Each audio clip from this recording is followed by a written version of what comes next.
kalau kita mau berbicara pariwisata di Pasaman Barat ini udah komplit sebenarnya. Dan yang harus menceritakannya itu ya orang-orang kelahiran tahun 70, tahun 80 ya kakak-kakak seri-seri kelasnya lah. yang sudah gitu. lumayan berumur lah ya. Ya. Ada satu bentuk tugunya itu seperti Obelix kalau nggak salah ya. Serius, John? Nanti kita Itu Muhammad Atta pernah lo ke Simpang 4. pernah ke Simpang 4. Pernah ke Simpang 4. Kita nggak ngerti nih, Dik, secara ikonik ke logo nih kita nggak ngerti nih.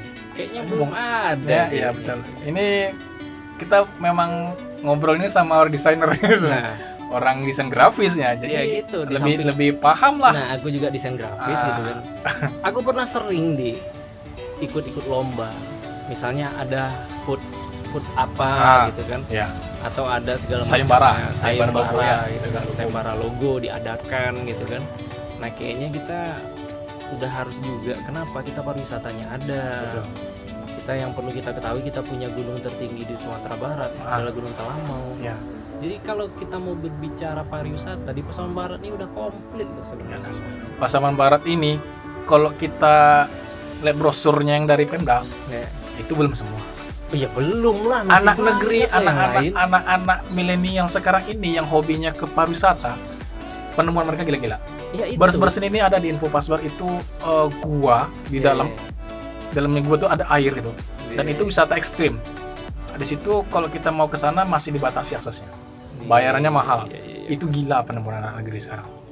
Ya, Cuman tapi sayang. ya, itu tadi ibaratnya kita nggak bisa menyalahkan juga Ya, ya, betul. nggak bisa menyalahkan orang-orang tertentu. Soalnya Pasaman Barat ini saking kayanya, mungkin kita nggak mau, sistemnya nggak bisa gini.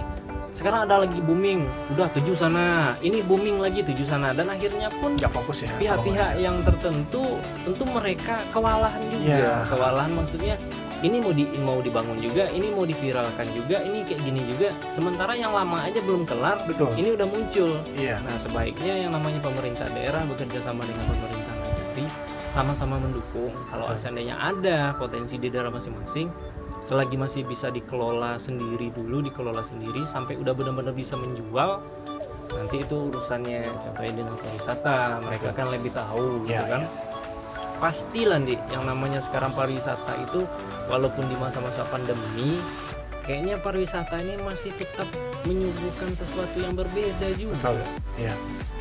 Kalau dibatasi ya gimana? Kadang-kadang orang di kantor suntuk mau ke sana mau kemari, ya sebenarnya bertolak belakang sih dengan kondisi seperti tapi sekarang, yang namanya pariwisata itu kan lagi digenjot-genjot sekarang sama pemerintah. Pariwisata ini itu, nah kita di Pasaman Barat punya semuanya, bisa dibilang para layangnya kita punya, Punya. yang namanya pantai apalagi gitu kan. Nggak Garis ada pantai kita. salahnya yang terpanjang loh itu. Dari ujung ke ujung ya, Iya. kita punya garis pantai ya. Dari garis, ujung ke ujung. garis pantai yang panjang serius gitu kan. Komplit lah kita bisa dibilang komplit. Ada. Cuma sekarang ya kita harus sabar juga sih. Ya. Yang namanya membina pariwisata itu kan nggak bisa sebulan, setahun, 2 tahun, 5 tahun kan nggak bisa. Nggak bisa. Pasti dirintis benar-benar Iya. dipersiapkan dengan matang sih sebenarnya pariwisata. Betul. Tapi tetap juga yang namanya Pasaman Barat itu nggak ada kurangnya nih. Betul. Nggak ada, mau pariwisata kulinernya nggak ada kurangnya. Kemarin sempat digalak-galakan yang di Sinuru ya. Nah, yang di Sinuru itu ganas itu penemuan-penemuan di sana itu. Iya. Tempat-tempat wisata itu. Sebenarnya gini, penemuan atau ada sesuatu yang kita anggap itu tuh sangat menjual, kadang-kadang keterbatasannya ada nih. Contohnya misal pengelolaan. Ya. Oke, sekarang udah ada yang namanya dana desa, dana negari gitu kan. Tapi kadang-kadang udah dikucurkan pun dana ke sana. Kita harus ingat juga, kita harus di samping kita yang namanya punya sumber daya alam, yang harus kita bina itu adalah sumber daya manusia. Betul ya. Karena kesanalah arah sebenarnya dari anggaran negara ini ya. Masih ada kita tuh yang memikirkan wisata sesaat gitu loh. Ini lagi viral nih, udah lagi viral, orang rame-rame datang, kemudian masyarakat setempat nih ini ngerti nggak sih gitu kan yang namanya kalau kita di daerah pariwisata atau daerah kita nih lagi viral, kita nih harus kayak gimana sih mindset kita itu, misalnya menyambut orang datang, kita menyuguhkan apa, baik dari segi makanannya, baik perilaku masyarakatnya. Sebenarnya yang kebanyakan pariwisata itu gagal itu disebabkan oleh pihak-pihak yang Oknum. tidak memahami. Oknum ya. Oknum Oknum lah ya. itu. Bukan kita bilang masyarakat Bukan, ya, kampungnya, tidak. Bukan. Itu ada beberapa oknum yang benar-benar tidak memahami. Betul ya. Dia punya potensi tapi tidak dijaga dengan baik melalui SDM. Betul. Kebanyakan di Pasaman Barat ada beberapa ya pariwisata gagalnya di situ. Jangankan yang baru dirintis, yang udah lama, yang udah Nah, menjadi itu. tren aja seperti Pantai Salsa. Lebaran tengoklah. Iya. Sebenarnya kalau pariwisata ini kalau untuk mendongkrak ekonomi itu sangat mendongkrak asli kalau seandainya dikelola dengan SDM yang baik. Iya. Kalau potensi ini Tuhan udah ngasih loh potensi yang benar-benar luar biasa, tapi kita kan nggak bisa memanfaatkan dengan baik. Malah kadang-kadang kita lalai dari segi kebersihannya, pelayanannya, ibaratnya SDM masyarakatnya lah gitu kan. Iya. Seharusnya bisa lebih mantap lagi kalau seandainya itu dikelola dengan baik. Dan kita juga nggak bisa menyalahkan masyarakat begitu saja. Tentu ada peran serta dari pemerintah, Betul. nagari, kecamatan, kabupaten. Nggak bisa juga kita ngelepasin hal yang seperti itu. Nggak bisa juga yang namanya orang datang, oh masyarakat oknumnya ini emang nggak itu gitu. Nah sekarang pertanyaannya, udah ada nggak edukasi dari pemerintah? Udah ada nggak edukasi dari nagari? Kayak gimana pembinaan contohnya? Sepertinya misalnya kalau Kopdar untuk Wis. edukasi kayaknya sih lagi dirintis ya, karena Nah itu ini tadi. kebetulan kepala dinas pariwisata kita baru ya. Nah Bang ini Diki ya. ini keren nih. Anak muda ya, milenial ya. Anak muda, kemudian dia juga bisa dibilang energik lah kalau Energik. dengan yang pariwisata gitu. Betul, ya.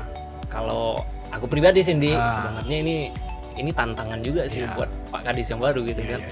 Tantangannya gini, ya kita nggak bisa juga Andi, walaupun dia baru menjabat, kita nggak bisa juga nuntut. Betul. Ya wajar lah, karena dia masih baru, Mempelajari lah. ya otomatis kan mempelajari.